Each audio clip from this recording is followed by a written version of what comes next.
이제 예배가 시작됩니다. 신령한 예배를 위하여 휴대폰을 꺼내셔서 꺼져 있는지 확인해 주시고 끄지 않으신 분들은 꼭 꺼주시기 바랍니다.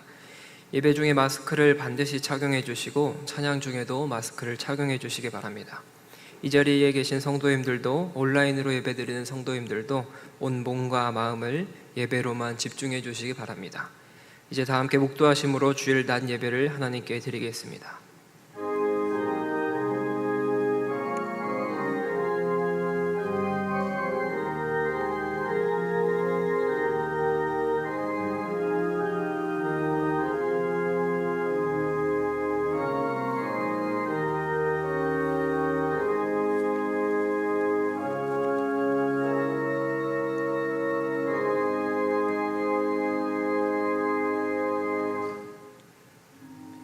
이스라엘아 들으라. 우리 하나님 여호와는 오직 유일한 여호와이시니 너는 마음을 다하고 뜻을 다하고 힘을 다하여 내 하나님 여호와를 사랑하라.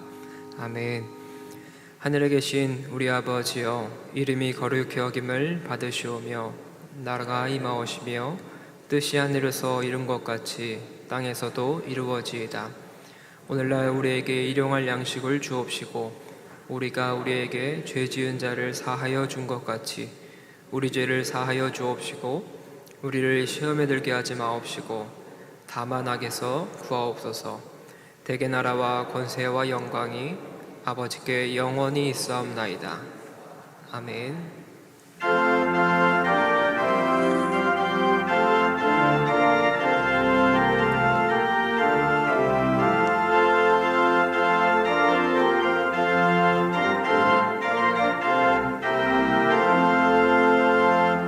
피난처 있으니 환난을 당한 자 이리 오라. 땅들이 변하고 물결이 일어나 산 위에 넘치되 두렵지 않네. 이방이 떠들고 나라들 모여서 진동하나. 우리 주 목소리 한 번만 바라면 천하의 모든 것 망하겠네. 만유주 하나님 우리를 도우니 피난처요. 세상의 난리를 그치게 하시니 세상의 창검이 쓸데없네. 높으신 하나님 우리를 구하니 할렐루야. 괴로움이 심하고 환난이 극하나 피난처 되시는 주 하나님.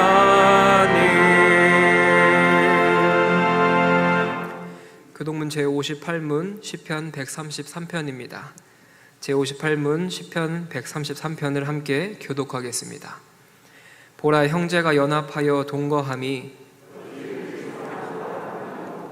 머리에 있는 보배로운 기름이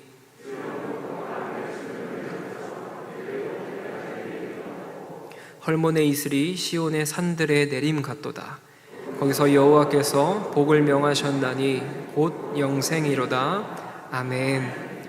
전능하사 천지를 만드신 하나님 아버지를 내가 믿사오며 그의 외아들 우리 주 예수 그리스도를 믿사오니 이는 성령으로 잉태하사 동정녀 마리아에게 나시고 본디오 빌라도에게 고난을 받으사 십자가에 못 박혀 죽으시고 장사한 지 사흘 만에 죽은 자 가운데서 다시 살아나시며 하늘에 오르사 전능하신 하나님 우편에 앉아 계시다가 저리로서 산자와 죽은 자를 심판하러 오시리라. 성령을 믿사오며 거룩한 공회와 성도가 서로 교통하는 것과 죄를 사하여 주시는 것과 몸이 다시 사는 것과 영원히 사는 것을 믿사옵나이다. 아멘.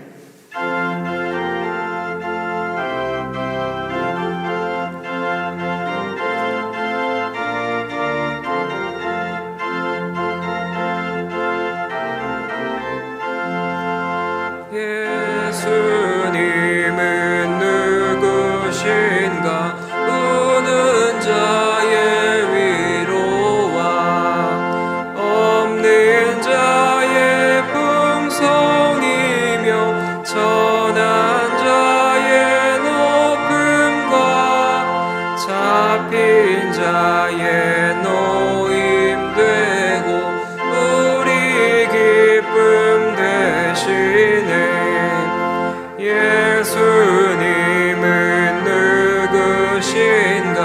약한 자의 강함과 눈먼 자의 빛이시며 병든 자의 고침과 죽은 자의 부활되고 우리 생명 되시네. 예수님은 누구신가? 주한 자의 정함과 죽을 자의 생명이며 죄인들의 중보와 멸망자의 구원되고 우리 평화 되시네. 예수님은 누구신가? 온 교회의 머리와 온 세상의 구주시며 모든 왕의 왕이요 심판하실 주님 되고 우리 영광 되시네.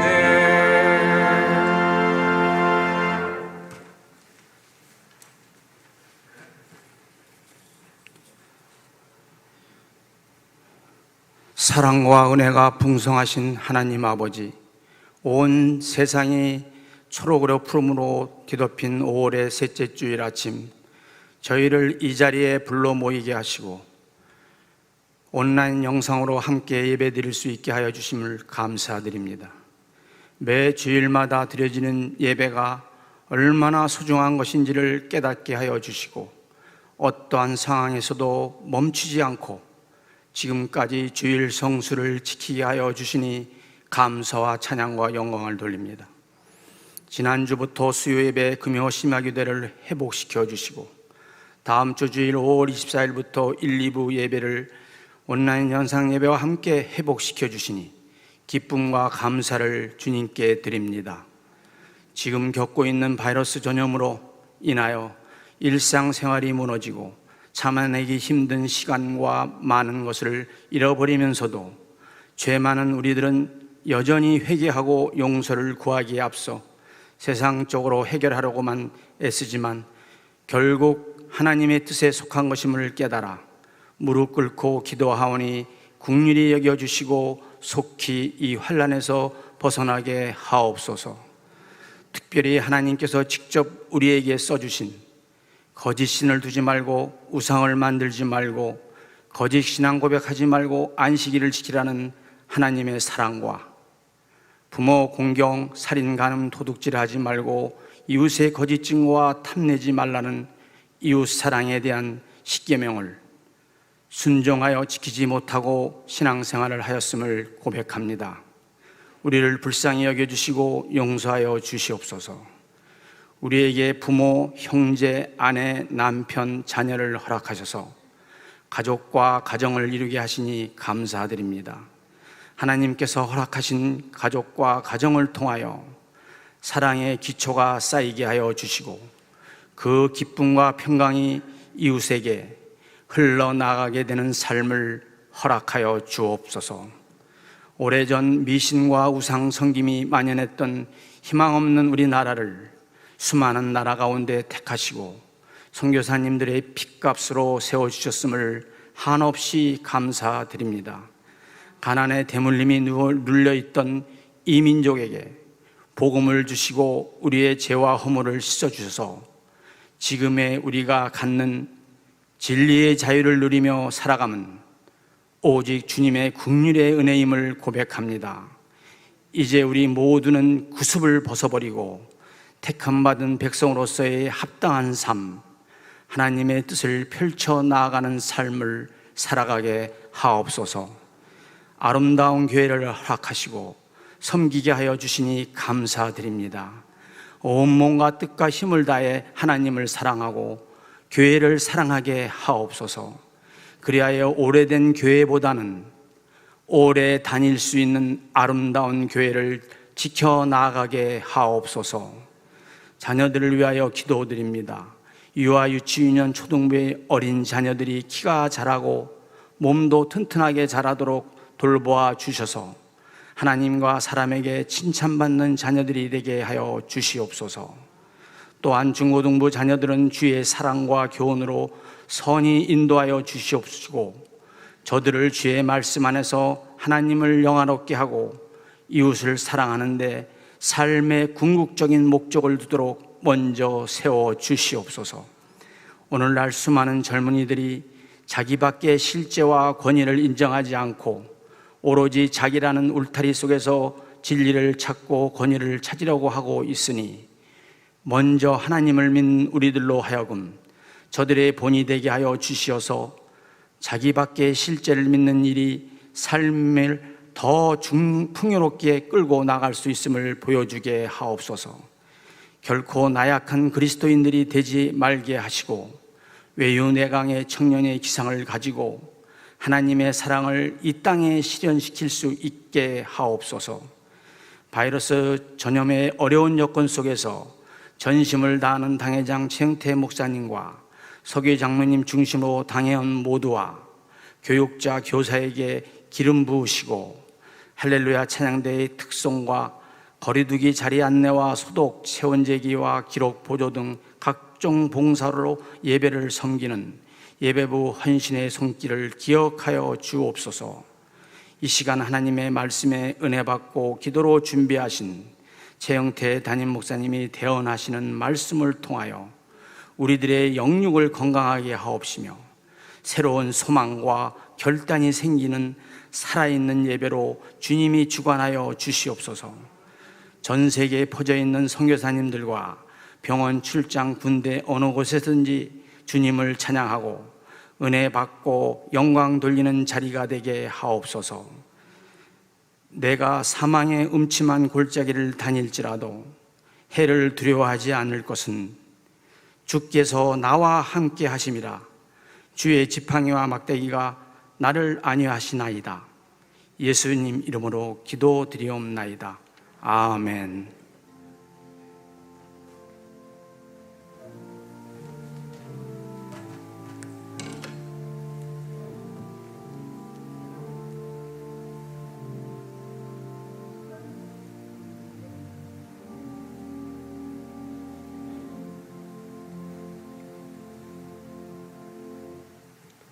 성경을 봉독하겠습니다. 하나님의 말씀은 전도서 12장 11절의 말씀입니다.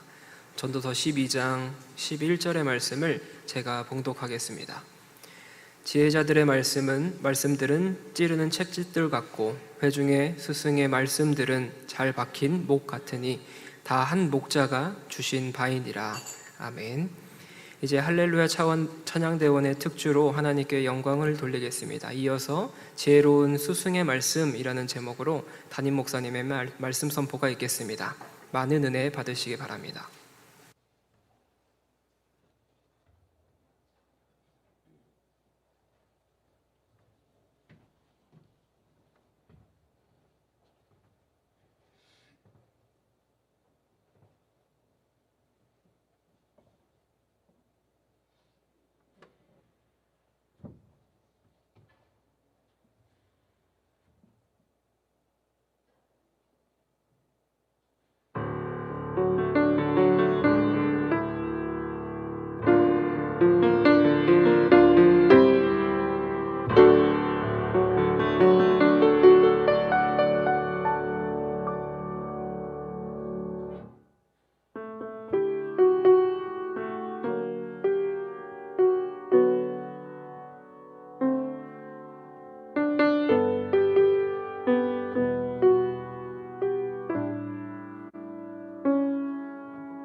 아멘. 은혜로운 특주 감사드립니다.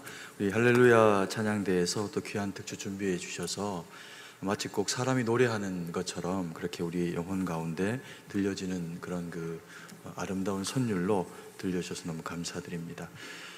이제 저희가 예배가 하나하나 또 이렇게 재개가 되고 있고요. 또 다음 주가 되면 1부 예배, 2부 예배가 다 공히 이 자리에서 이렇게 또 드려지게 될 겁니다. 그러면 나오실 수 있는 분들은 또 지금처럼 1부, 2부 예배 그 자리를 다 채워 주셔가지고 코로나 이전처럼 혹은 그보다도 더 풍성하게 하나님 앞에 나아갔으면 좋겠습니다. 우리 교회가 예배당이 이렇게 넓은 것도 감사하고, 또 그리고 요즘 같은 이런 그 시절 가운데는 적절한 거리를 또 유지해서 앉아도 넉넉하게 앉을 수 있는 그런 그 교회의 환경이 구비되어진 것도 참 감사하다라는 그런 그 생각을 많이 하게 됩니다. 그래서 1, 2부 예배 많이 참여해 주셔서 하나님 영광 돌리는 그런 시간 됐으면 좋겠습니다.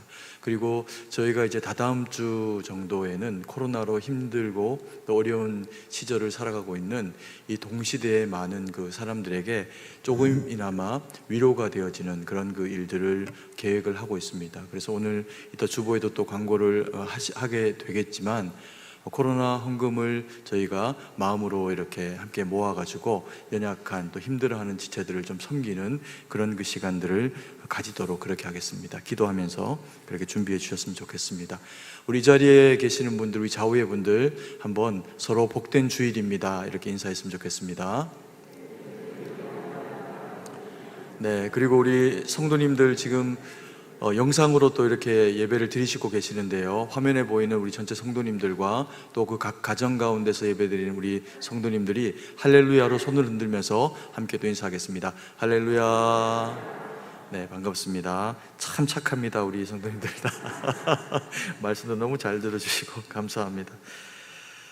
인생의 행운이라고 하는 것이 있다라고 하면 어떤 것들이 될 수가 있을까요? 가장 기본적으로는 사람들이 행복, 행운 이렇게 하면 부유해지는 것과 관련된 그런 그 생각들을 하게 되는 것이 그런 그 기본적인 그런 그 마음입니다. 그래서 좋은 부모님을 만나고 또 좋은 가문, 또 좋은 재력을 가지고 있는 그런 이제 부모님을 만나게 되면 그런 사람은 참 행운하죠. 다른 사람들과 비교해 봐서 더 윤택하게 배울 수 있는, 또 누릴 수 있는 기회가 된다라고 하면 그것을 굳이 그렇게 거부할 일이 없는 참 감사한 그런 그 조건이기도 합니다. 그래서 좋은 부모님을 만나는 게 행운이고요. 또 어떤 분들은 로또를 맞는 것이 행운이다라고 이렇게 생각하면서 자기의 그 소원은 로또 한번 맞았으면 좋겠다 이렇게 생각을 하는 분들도 계십니다. 그러면서 어떤 분들은 그런 얘기를 하더라고요. 내 남편이 내 인생의 로또다 이렇게 이야기를 하는 거예요. 그래서 와, 얼마나 좋은 남편을 만났길래 로또라고 그렇게 생각을 하시냐고, 그러면서 남편이 어떤 분이길래 그렇게 로또입니까? 라고 그렇게 이제 물으니까 하나도 맞는 게 없다고. 마지막 끝자리 하나라도 맞으면 500원이라도 받을 텐데 하나도 맞는 게 없다고. 그래서 그 사람은 내 인생의 로또다 이렇게 표현하는 경우도 있습니다. 우리가 누군가를 만나서 그 사람과 함께 어떤 그 시간들을 보내고 또 지내게 되면 그 인생이 가지고 있는, 그 사람이 가지고 있는 의미가 나에게 혜택이 되어질 때 또 그 사람으로 인해서 우리가 행복하다, 행복감을 느끼게 되는 그런 이제 경우들이 있을 수가 있습니다. 우리 성도님들은 행운을 만약에 주신다, 누가 준다라고 그렇게 하면 어떤 류의 행운을 받기를 원하십니까? 우리가 가끔 이런 어떤 전체 놀이를 하는 그런 그 시간들, 체육대회나 이런 시간들을 가지게 될 때 그 행운꽃 추첨이라고 하는 것들을 하면서 막 섞여져 있는 그런 그 이름들 가운데서 누군가가 무작위로 하나의 그 카드를 꺼냈는데 거기에 내 이름이 쓰여져 있어서 내가 당첨이 되면 굉장히 기쁘죠. 그러면서 작은 선물 하나 받았는데 우연히 되어진 그 선물이 하나님이 마치 나를 특별하게 여기셔서 허락하시는 선물인 것처럼 그렇게 여겨질 때도 있습니다. 그것도 물론 행운의 그런 그 한 예가 될 수도 있겠지만, 만약에 누군가 저에게 당신에게 있어가지고 제일 큰 만약에 행운이 있다면 어떤 것이겠냐라고 그렇게 묻게 된다면 제 인생에서 만나게 되었던 중요한 어떤 시절들 가운데 만나게 됐던 그런 선생님 같은 분들, 혹은 인생에 좋은 선배가 되는 분들과의 그 교제와 만남이 저에게는 행운이었습니다 라고 그렇게 표현을 하게 될 것 같습니다. 사람은 자기에게 주어져 있는 좋은 자원들이 있습니다. 부모에게 물려받은 재물이 있을 수도 있고, 또 집안, 그리고 또 다른 여러 가지의 것들이 있을 수가 있습니다. 그래서 그것을 활용해서 남보다 더 뛰어나거나 탁월한 삶을 살게 되고, 또 그래서 그런 평가를 얻고 싶은 것이 사람이 가지고 있는 그런 마음입니다. 그런데 어떤 그런 인생의 시간들을 지나다가요, 우리에게 주어져 있는 원래 가지고 있었던 자산이나 혹은 재능이나 이런 것들을 가지고 어떤 일들을 진행을 해보다가 그런 그 일들이 한계 상황에 부딪히게 될 때가 있습니다. 그러면 이제까지는 잘 감당해 왔는데 그 일이 더 이상의 어떤 내 힘을 가지고는 그것을 넘어서기가 어렵다라고 하는 때를 만나게 됩니다. 그때가 되면요, 제 인생을 돌아보면 항상 그것을 좋은 결과로 가지게 되었을 때는 좋은 분을 만나거나 좋은 선배를 만나거나 좋은 선생님들을 만나게 되면서 이럴 때는 이렇게 하는 것이 도움이 돼 라고 하는 그런 그 조언들이 있었던 것 같습니다. 사실은 우리가 학습이라는 것을 배우게 되는 학교나 학원의 경우에도요, 동일한 어떤 맥락의 부분들이 있어가지고 우리가 잘 풀 수 없는 문제들, 해결하기 어려운 그런 수학이 되었든 영어가 되었든 그런 기술적인 어떤 그 해법에 대한 부분들을 잘 모를 때 그런 선생님이나 혹은 선배, 좋은 친구들이 그것을 모인 무리들 가운데서 가르쳐 주게 되면 그것이 내가 잘 몰랐던 어떤 지혜의 지식의 돌파구가 되어지는 그런 경우가 있습니다. 그래서 우리는 우리의 인생 가운데 우리가 뭔가 대단히 똑똑하고 대단히 잘나고 대단히 좋아서 지금 누리고 있는 것과 같은 인생을 누리고 있는 것처럼 그렇게 보여지는 경우들이 있지만, 그런 때를 돌아서 생각을 해보면요, 하나님의 섭리 가운데서 그때 하나님이 우리를 성장하게 하시기 위해 가지고 좋은 선생님도 만나게 하시고 좋은 친구도 만나게 하시고 좋은 내 인생에 유익이 되어지는 사람들을 만나게 하시면서 나를 성장시켜 오신 과정 가운데 되어진 일이라는 것을 깨닫게 됩니다. 그래서 우리는 그런 어떤 인생의 맥락들을 전체적으로 돌아보면서 그런 이제 눈을 가지게 되는 그런 그 유익 중에 하나가 뭐냐면, 참 감사한 분들이 많구나, 그리고 나는 겸손해야겠구나 라고 하는 그런 이제 그리스도인다움의 그런 모습을 가지게 된다라는 겁니다. 오늘이 우리가 꼭 스승의 주일 이렇게 잘 부르지는 않지만, 그러나 보통 이제 어떤 교회는 스승의 주일로 그렇게 보내기도 하는 그런 그 주간입니다. 그래서 오늘 이 말씀을 또 대하고 그리고 또 스승의 주일을 생각을 하면서 우리 인생 가운데서 우리에게 유익함을 끼쳐가지고 우리를 성장하게 해준 어떤 도움이 되는 대상들이 머릿속 가운데, 마음 가운데 떠올려지면 그분에게 감사의 마음도 표현해보고 전화도 한 통 드리고 인사도 하는 그런 그 시간들을 가지면 좋을 것 같다, 이런 생각이 들기도 합니다. 제가 이전 이제 교회들을 섬길 때 제자 훈련이라고 하는 이 훈련의 그 과정들을 가지면 한 12분 되는 이런 그 훈련생들을 그렇게 이제 모아놓고 그들에게 때때로 과제를 내줍니다. 생활 과제라고 하는 숙제를 내주면서 이 스승의 주간이 되면 꼭 드리는 이제 숙제가 감사를 어떤 형태로가 되었든지 간에 표현해봐라. 대단하게 선물을 사고 그리고 또 그런 것들 하지 않아도 그저 오랜만에 들려지는 전화 한 통만 들려줘도 이 사람이 나를 잊지 않고 있구나, 그때 내가 했던 작은 선행이 하나님 보시기에 참 좋았던 일이구나 라고 하는 것을 그렇게 떠올리게 되는 계기가 되어줄 수 있습니다. 그러면 그것 자체가 힘이 될 수도 있기 때문에 우리 성도님들이 그러신 분들이 있다면 그렇게 해줬으면 좋겠다라는 생각입니다. 그렇다고 해서 이런 말씀 드린다고 해서 또 교육자들, 목사들, 이런 우리 그 교회에 있는 대상들에게 그런 표현을 해야겠다, 저는 그런 말씀을 드리는 게 아니고요. 그것은 지금 이렇게 코로나 중에 예배에 나오시고 말씀을 들을 수 있는 환경 가운데 여러분들이 계시는 것만으로도 충분한 그런 그 감사의 표현이 됩니다. 그래서 저희 교육자들이나 이런 분들 말고 교회 학교 선생님들, 또 이렇게 주변에서 나에게 유익을 끼쳐 주는 분들에게 그런 그 유익함을 그렇게 표현해 보는 것도 참 좋은 그런 그 이야기가 아닐까라는 생각을 하게 됩니다.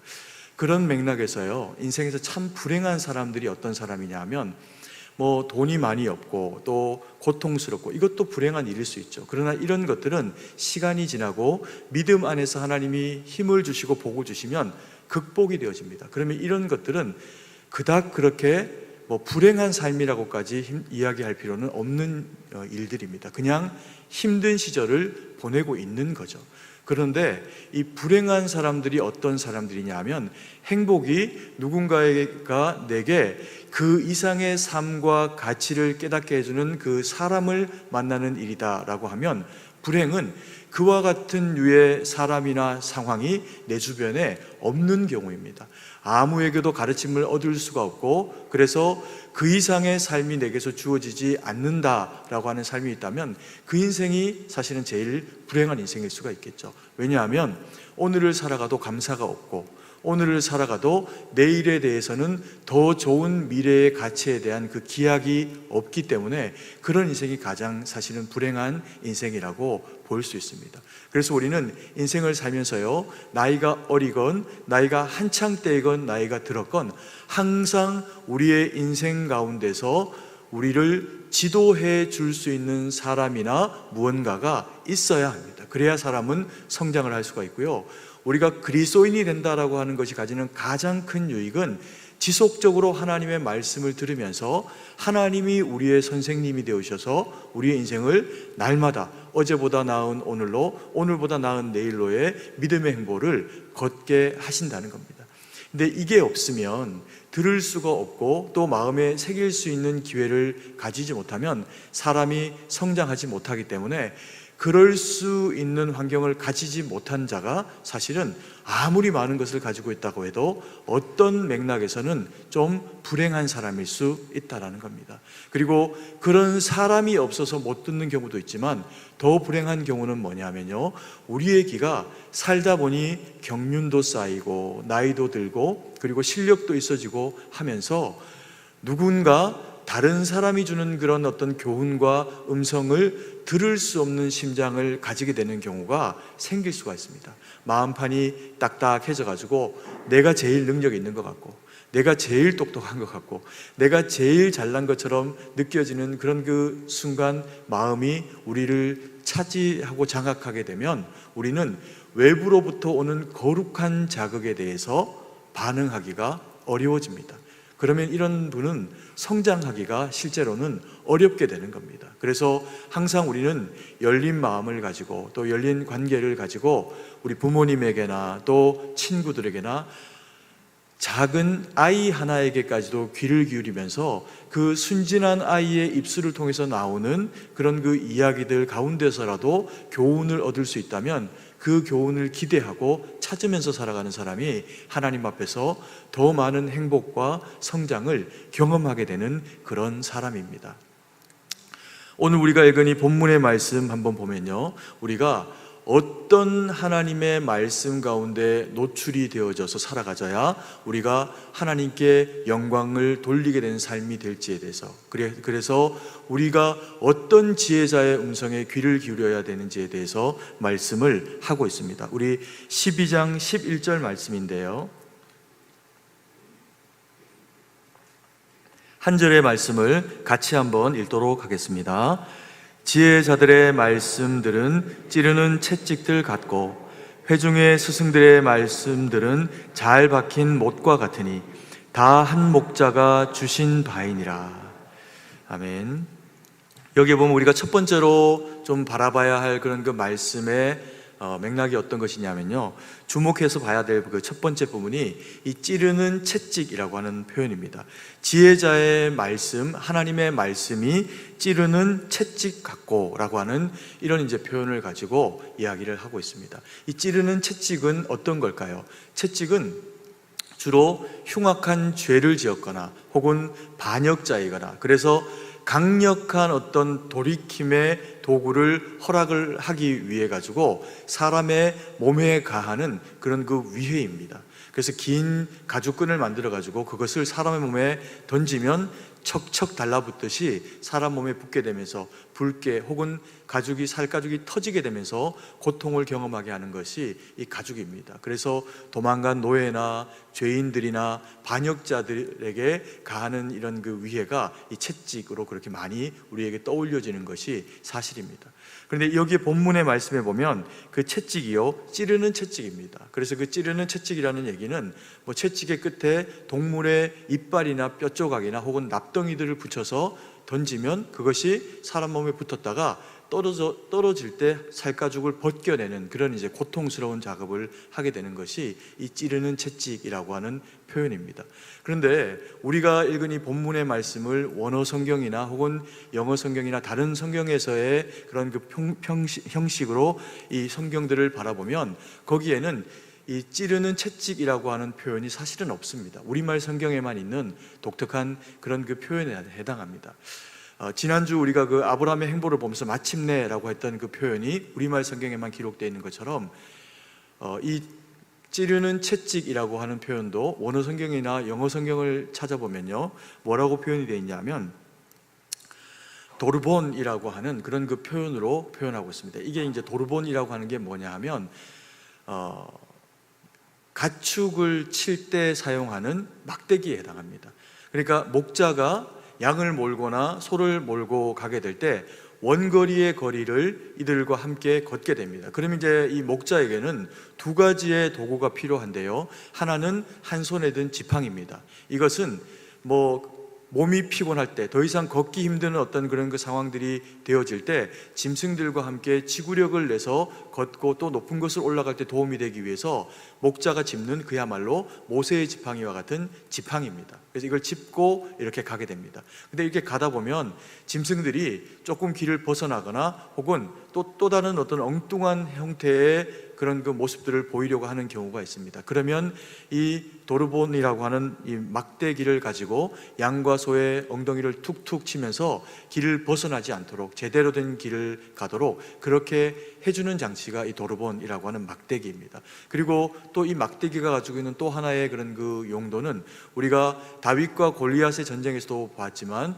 이 다윗이 골리앗을 무찌르고 나갈 때 시냇가에서 깨끗하게 주운 이 돌과 그리고 이 막대기를 가지고 나갑니다. 이게 뭐냐면 물매입니다. 그래서 돌을 얹어서 돌려가지고 던지게 되면 멀리서 내가 미처 달려가가지고 제압할 수 없는 악한 짐승들이 내가 먹이는 양이나 소에게 위해를 가하게 될 때 그것에게 맞추거나 위협을 가하면서 더 이상 내 짐승을 그렇게 가축을 해하지 못하도록 만드는 도구가 뭐냐면 이 막대기라고 하는 이 도구입니다. 그래서 이것은 가축에게 툭툭 하고 이렇게 교훈해서 바른 길로 가게 하거나 혹은 다른 악한 짐승을 쫓기 위한 도구로 쓰이는 그런 그 막대기입니다.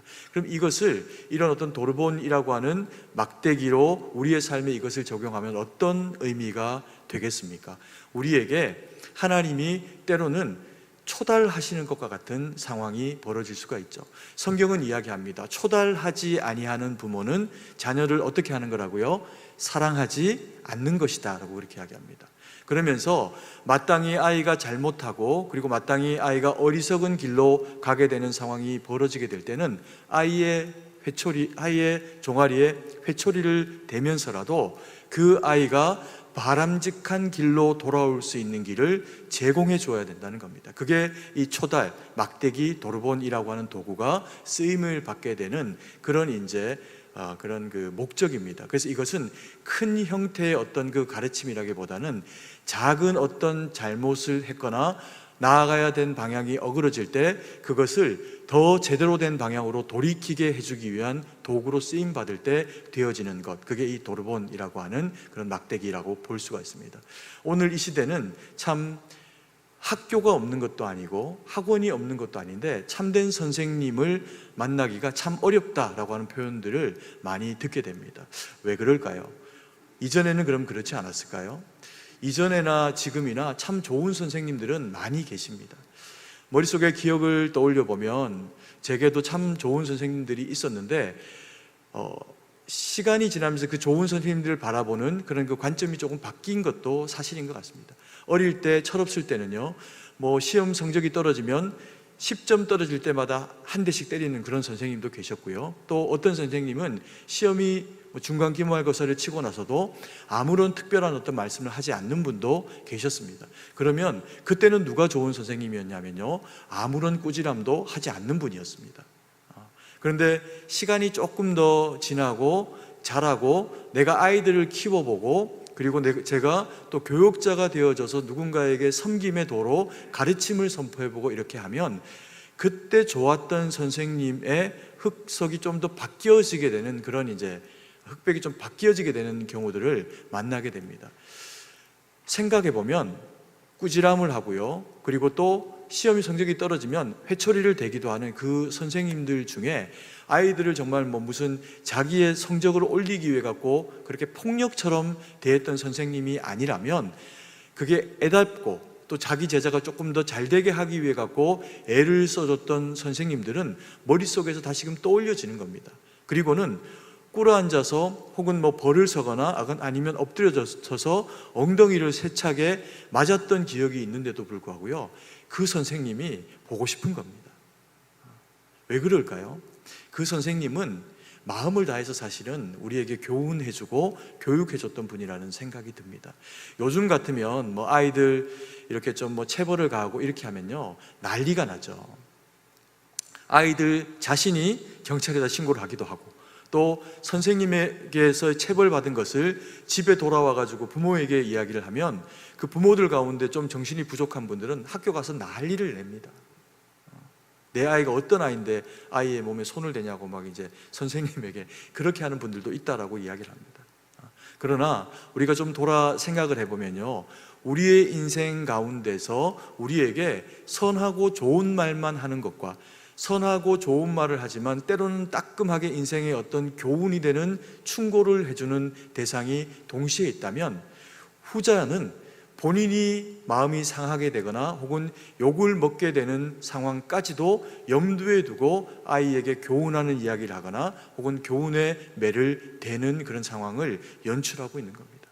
그러면 우리는 그런 선생님들이 사실은 이 시대 가운데 사라지지 않아야 하는 것이 맞다고 생각이 됩니다. 제 경우에도요, 청년부나 뭐 중고등부 아이들을 이렇게 섬겨내면서 저는 이제 거의 뭐 청년들이나 뭐 아이들을 막 나무라고 뭐라 그러고 우리 집 애들한테는 그러지만 뭐 그 애들한테 그렇게 해본 일은 별로 없습니다. 그런데 기억하건대 한 서너 명 뭐 이렇게 그 아이들 중에는 제가 정말 혹독하게 뭐라 그러고 나무라고 소리쳐서라도 혼을 내고 한 그런 그 제자들이 몇 명 있습니다. 그런데 제가 그렇게 이야기를 할 때는요, 원칙이 있습니다. 제가 제 스스로에게 검증하는 원칙인데 그 원칙이 뭐냐면 이 아이에게 이렇게라도 이야기를 해주는 것이 이게 잘못됐다라고 하는 것을 이야기를 해주는 것이 그 아이의 인생에 진짜 도움이 될 것인가, 그리고 안 받아들일 수도 있는데 이것을 받아들이게 하려면 어느 선 정도의 강도로 접근할 것인가, 이것을 기도하면서 정합니다. 그리고 또 하나 검증합니다. 이렇게 이야기를 하는데 독한 말을 하기도 하고 아픔이 되는 이야기를 하기도 할 터인데 이 말이 내가 진짜 사랑해서 하는 말인가, 아니면 이렇게 이야기를 해주는 것이 시원한, 내 속이 시원해지는 이야기이기 때문에 이야기를 하는 것인가를 반드시 검증을 합니다. 왜냐하면 이걸 그렇게 하고 싶은 말을 해보니까요, 선한 말을 했는데 상처받고 끝나더라고요. 이건 하나님이 원하시는 일도 아니고 제가 원하는 일도 아니었습니다. 그래서 저는 반드시 제자들을 나무라게 되는 어떤 특수한 상황들이 벌어지게 될 때는 이 두 가지를 확인을 하면서 정말 필요한 얘기인가, 그리고 내가 진짜 저들을 사랑하는가 라고 하는 것에 대한 확신이 제 마음에 들면 그날은 정말 눈물이 속 빠지게 혼을 내는 날입니다. 그게 공동체 전체를 두고도 그런 적이 몇 번 있고, 그리고 어떤 특정한 대상들, 저하고 함께 일을 하는 임원들 중에서나 이런 친구들 중에서 그렇게 했던 일이 있습니다. 그러면 놀라운 것은요, 정말 눈물이 속 빠지게 혼을 냈는데도 불구하고 그 아이들이 지속적으로 저를 찾아옵니다. 그 교회를 떠나고 나서도 찾아오고, 한참이 지나고 나서도 찾아오고, 애를 낳고 나서도 찾아오고, 잊지 않는 거예요. 왜냐하면 저도 잊을 수 없는 제자이기 때문에 그렇습니다.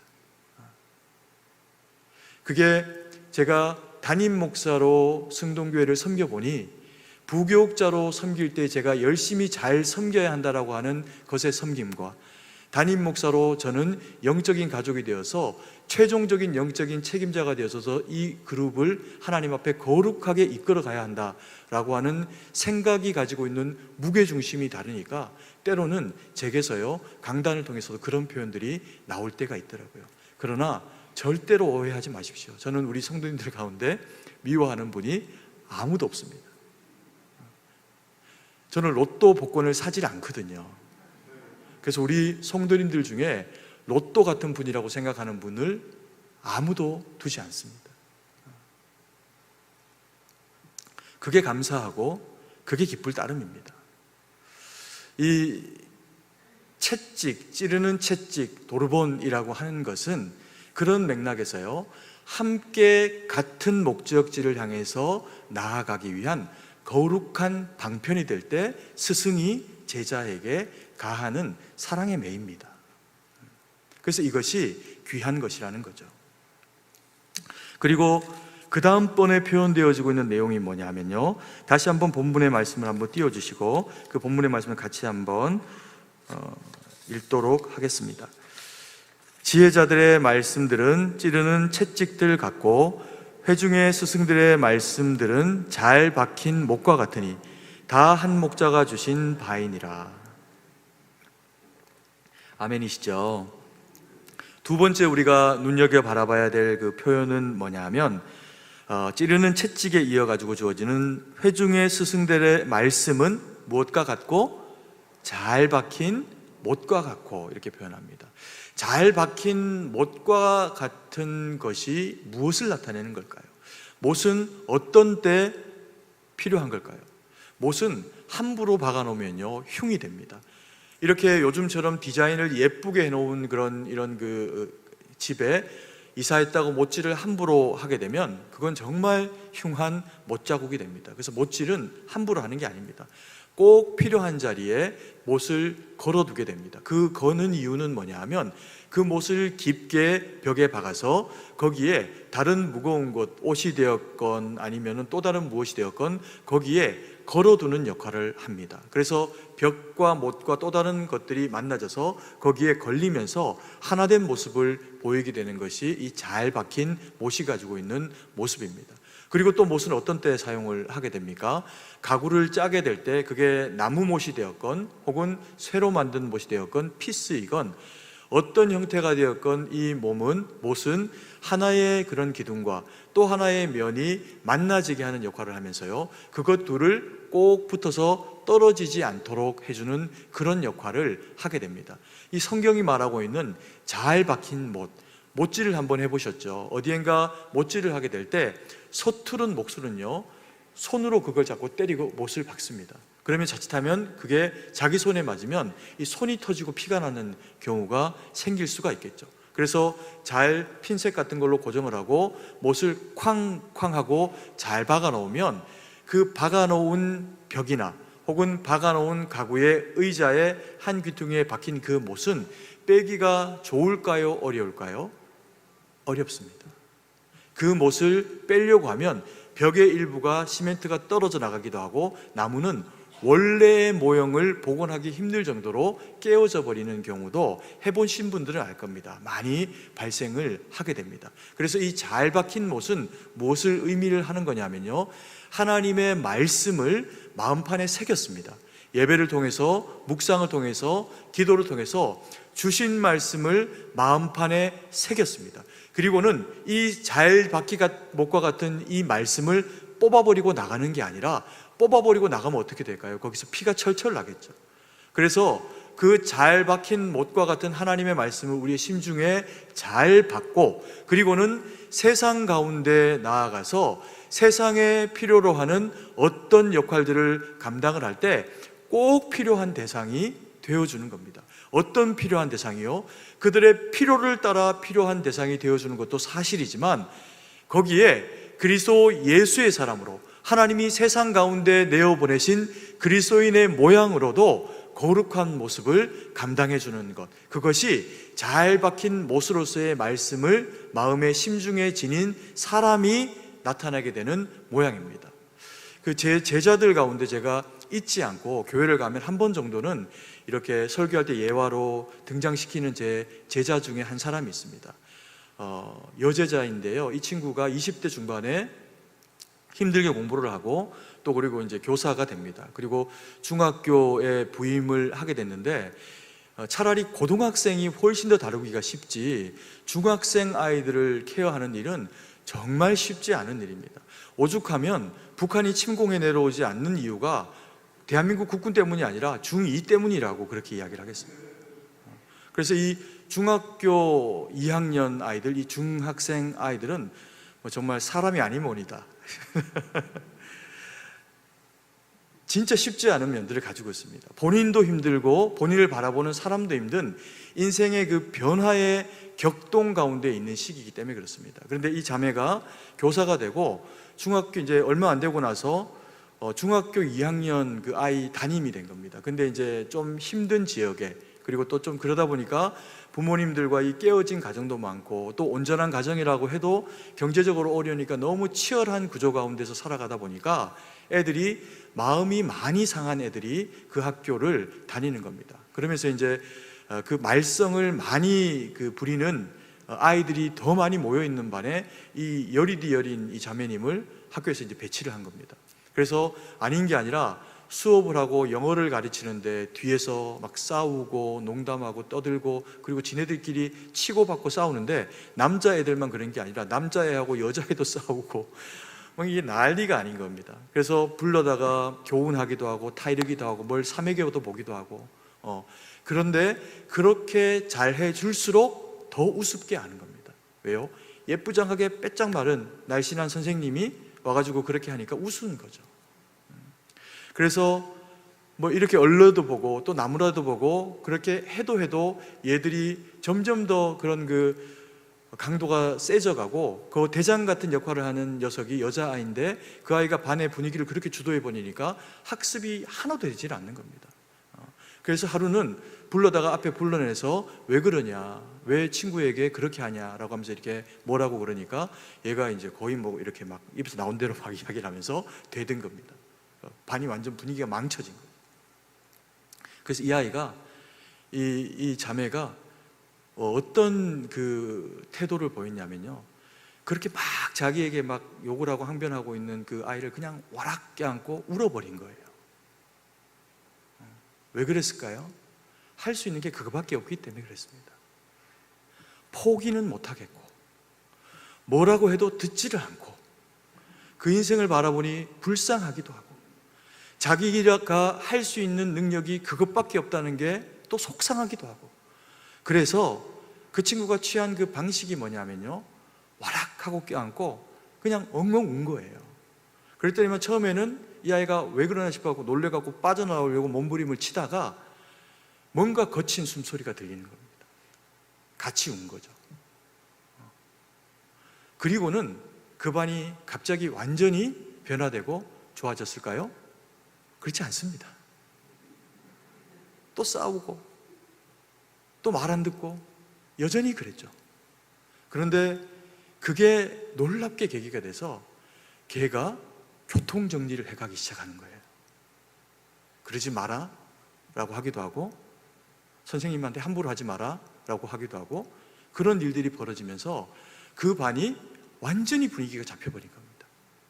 그 얘기를 어느 날 이제 본인이 너무 힘들었던 시간이니까 저는 사실 그 과정 가운데서 저한테 울면서 와서 이야기를 하기도 하고 그런 그 이야기를 할 때 함께 기도하고 울면서 그냥 포기만 하지 말아라 라고 하는 표현을 해줬는데 이 친구가 그렇게 한 거예요. 그래서 그런 그 변화를 제게 이야기를 해주면서 제가 그게 너무 기뻤습니다. 그 친구가 하나님의 말씀으로 살아줬기 때문이죠. 그 아이들, 그 반의 아이들에게는 평생을 지나도 잊을 수 없는 선생님일 겁니다. 한 사람만 껴안고 울어줬지만 나머지 아이 모두가 충격을 받은 거죠. 아무도 떠드는 아이들이 없이 그 광경을 바라보면서 어떤 놈은 울기도 하고 어떤 놈은 이게 뭔가 하기도 하고.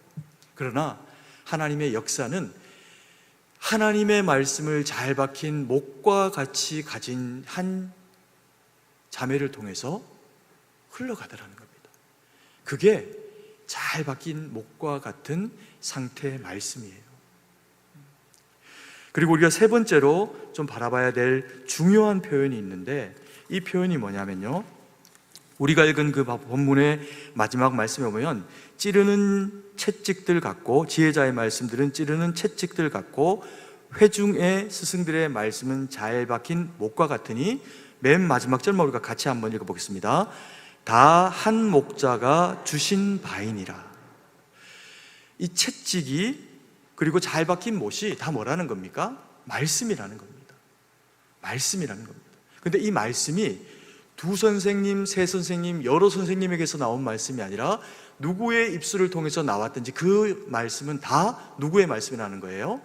하나님의 말씀이라는 겁니다. 이게 이스라엘 백성들이 가지고 있는 유익함입니다. 이것이 성경을 하나님의 말씀으로 받은 그리스도인 저와 우리 사랑하시는 성도님들이 가지고 있는 유익이라는 겁니다. 우리는요, 어떤 가르침이어도 성경의 가르침이 아니면 그게 아무리 합리적인 가르침이어도 그것은 옳은 가르침이 아닙니다. 이 시대의 교회가 깨어있고 성도가 깨어있어야 하는 것은 이 시대의 이 교육 가운데는, 심지어는 교회 교육과 하나님의 말씀 가운데도요, 세상이 요청하는 합리성이라고 하는 기준과 가치가 얼마나 많이 들어와 있는지 모릅니다. 민주주의 혹은 또 다른 가치, 그것보다 승한 가치가 하나님의 나라입니다.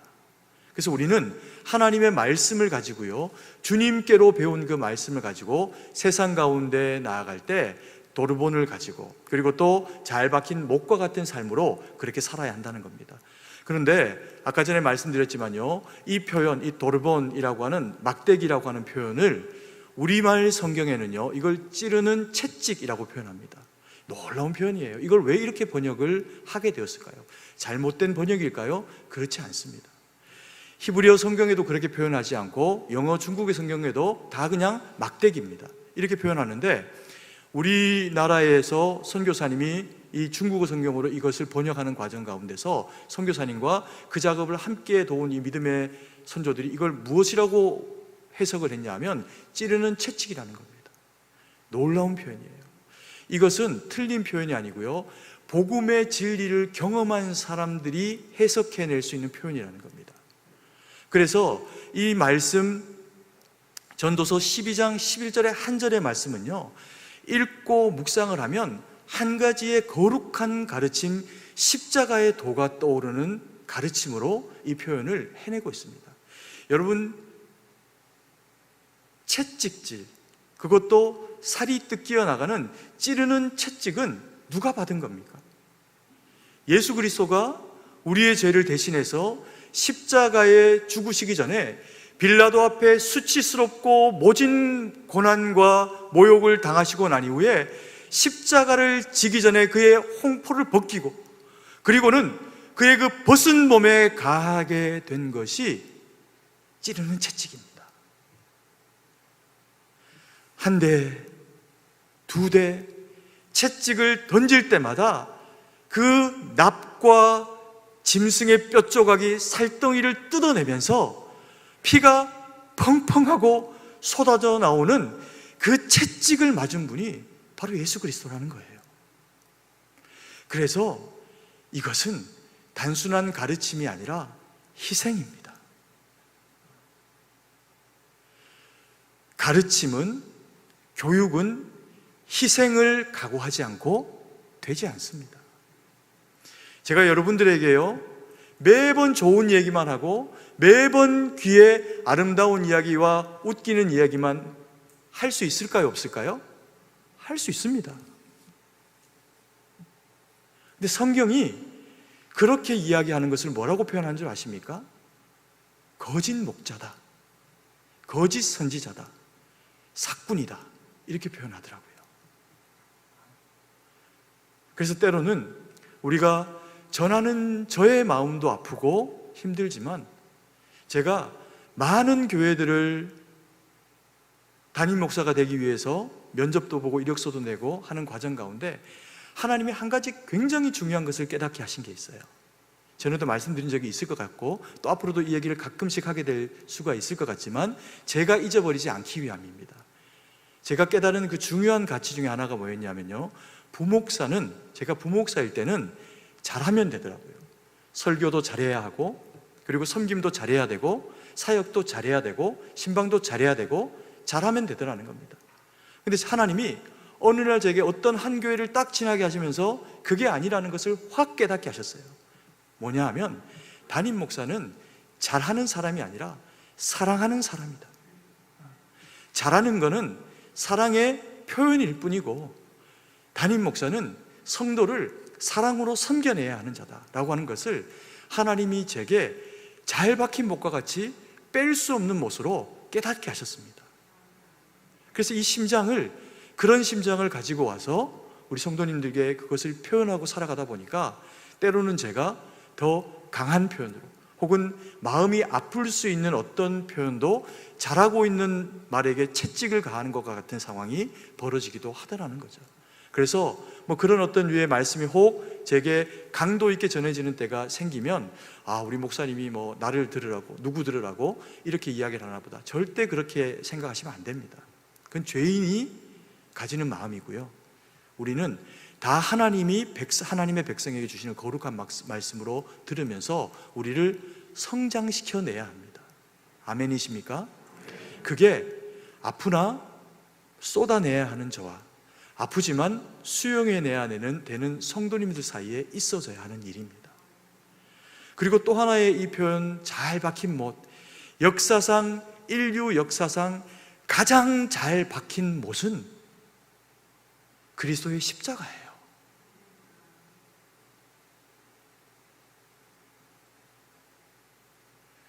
그리스도가 우리의 모든 죄를 도말하시기 위해서 십자가에 걸리기 전에 그 손과 그 발목 가운데 굳게 박히게 된 그 십자가의 못이 전도서 12장이 이야기하는 역사상 가장 잘 박힌 못입니다.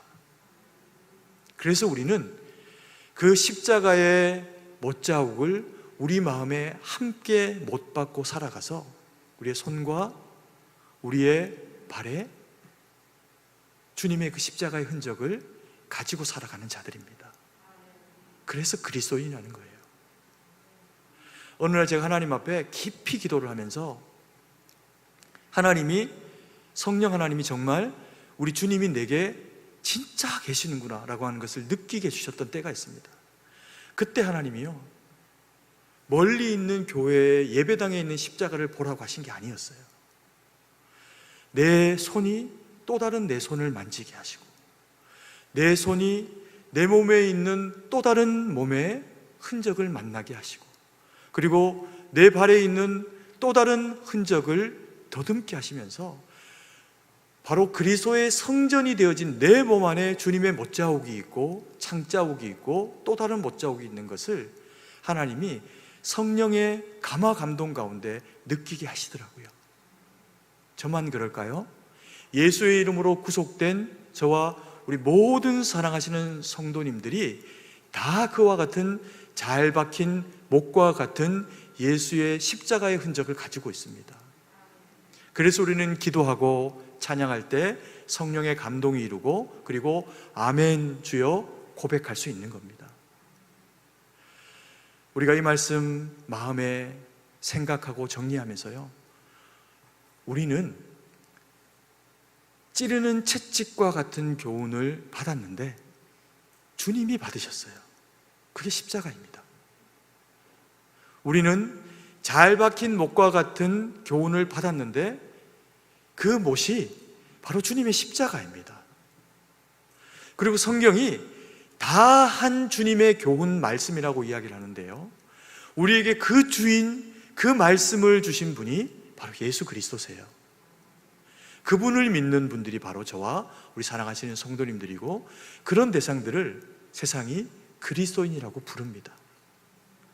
주님 앞에 도르본을 가지길 원합니다. 채찍이 아니어도요, 매번의 예배가 우리에게 그와 같은 하나님의 바르게 하심의 은혜가 되어지고, 그리고 그래서 주신 주님의 그 십자가의 교훈의 바른 못자국이 잘 박힌 못과 같이 우리의 영혼 가운데 있어서 주님의 교훈을 가지고 세상 가운데 나아가서 살아가게 될 때 주님이 기뻐하시는 거룩한 인생으로 사라지는, 하나님만 영광 돌리는 저와 우리 사랑하시는 성도님들 되기를 간절히 소망합니다. 기도드리겠습니다. 사랑의 아버지 하나님, 은혜와 사랑을 감사드립니다.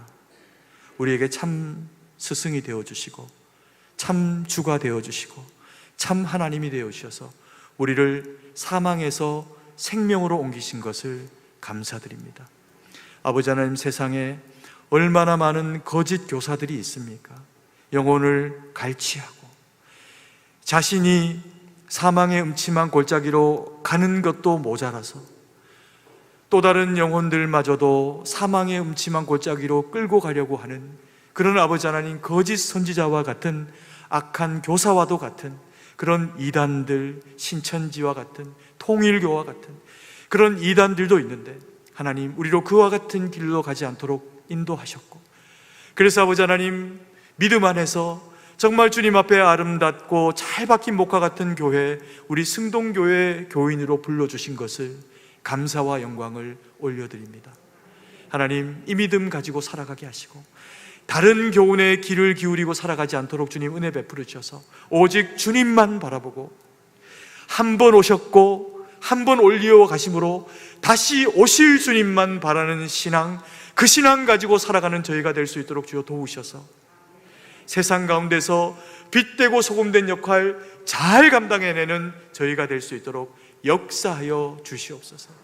하나님, 이 자리에서 예배를 드리는 우리 성도님들이나 병중에 또 군으로 사업으로 여러 모양으로, 그리고 또 가정 가운데서 예배드리는 주의 사랑하는 모든 백성들 가운데 성령의 은혜와 능력으로 함께하여 주셔서 하나님, 오늘 이 예배당 가운데 가득 채우신 주님의 그 성령의 은혜와 능력이 사모하는 주님, 저들에게도 이곳 가운데 함께하지는 못하고 있지만 공의 역사하여 주셔서 하늘의 은혜와 능력으로 채우시는 시간만 되도록 역사하여 주시옵소서.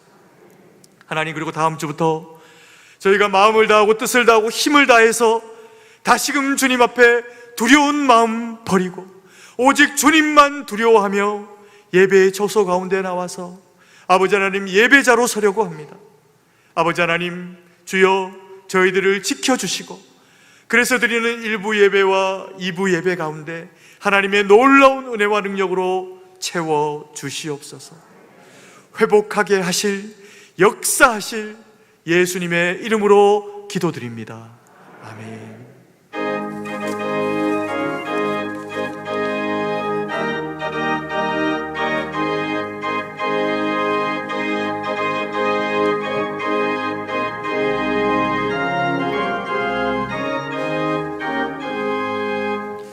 예수도 알기 원하네. 크고도 넓은 은혜와 계속해 주신 사랑을 간절히 알기 원하네. 내 평생의 소원, 내 평생의 소원, 계속해 주신 사랑을 간절히 알기 원하네. 성령이 스승 되셔서 진리를 가르치시고 거룩한 뜻을 깨달아 예수를 알게 하소서. 내 평생의 소원, 내 평생의 소원, 계속해 주신 사랑을 간절히 알기 원하네. 성령의 감화 받아서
사랑과 은혜가 풍성하신 아버지 하나님, 은혜와 사랑을 감사드립니다. 우리를 주의 택한 거룩한 자녀 삼으시고 우리의 인생과 또 우리의 영혼과 우리의 삶의 물질도 받으셔서 하나님의 일에 쓰임되게 하시니 감사드립니다.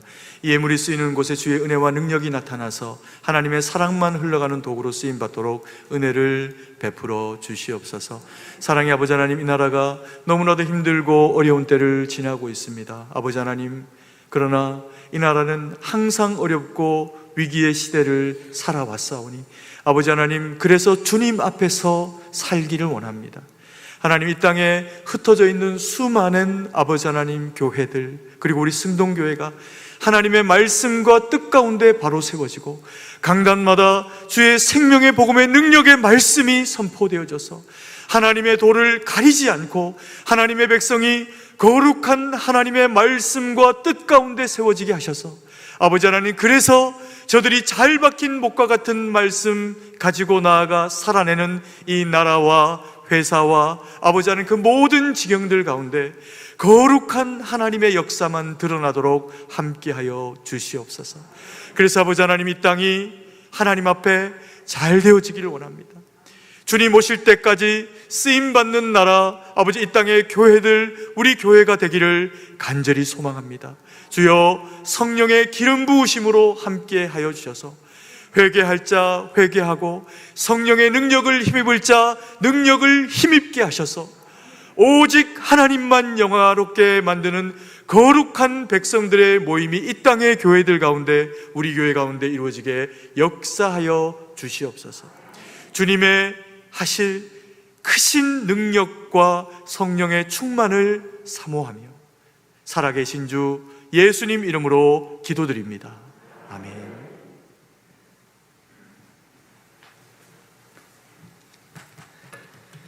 교회 소식을 알려드립니다. 코로나19의 감염을 예방하며 성도님들을 보호하는 차원에서 교회 예배 및 모임을 점진적으로 재개하고자 하오니 양해와 협조를 부탁드립니다. 24일 주일부터는 주일 예배가 1부와 2부로 재개될 예정입니다. 주중 예배인 새벽 기도회와 3일밤 예배, 금요 기도회가 재개되었습니다. 주일 저녁 예배 및 각종 모임은 당분간 중단할 예정입니다. 교육부서 예배 및 주일 3부 예배는 학교 개학 시기와 맞춰서 재개될 예정입니다. 추후 변경사항은 교회 홈페이지 및 문자로 공지해드리도록 하겠습니다.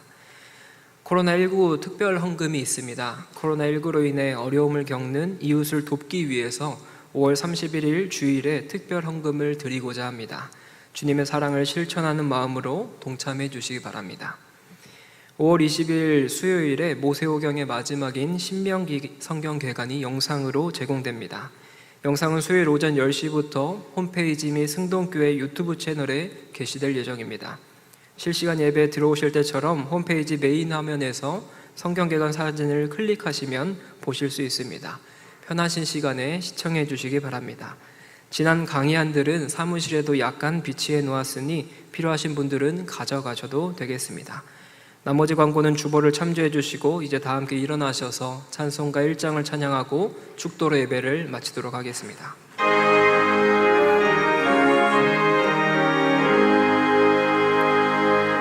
만복의 근원 하나님,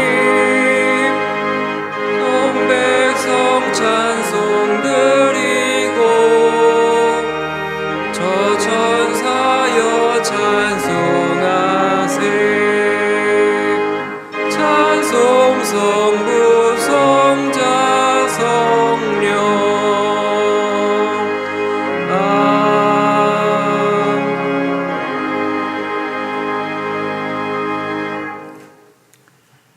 이제는 우리 구주 예수 그리스도의 구속의 은혜와 무한하신 하나님 아버지의 사랑하심과 성령의 위로교통 충만하심의 은혜의 역사가 주님 앞에 머리를 숙이고 주신 말씀 채찍으로 주신 말씀 능력에 잘 박힌 못이 되어 오직 주님 영광 위에 살아가기로 다짐하며 결정하는 주의 거룩한 백성들 머리 위에 이제부터 영원토록 함께 계실지어다.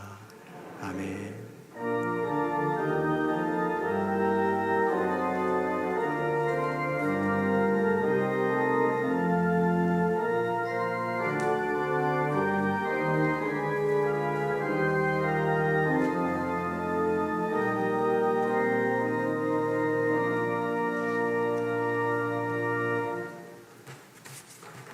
찬송가 200장 함께 찬양하도록 하겠습니다.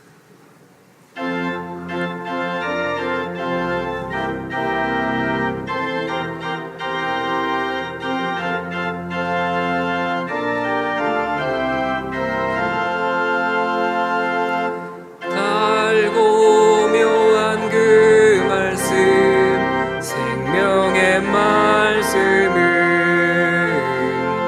귀한 그 말씀 진실로 생명의 말씀이 나의 길과 믿음 밝히 보여주니 아름답고 귀한 말씀 생명샘이로다. 아름답고 귀한 말씀 생명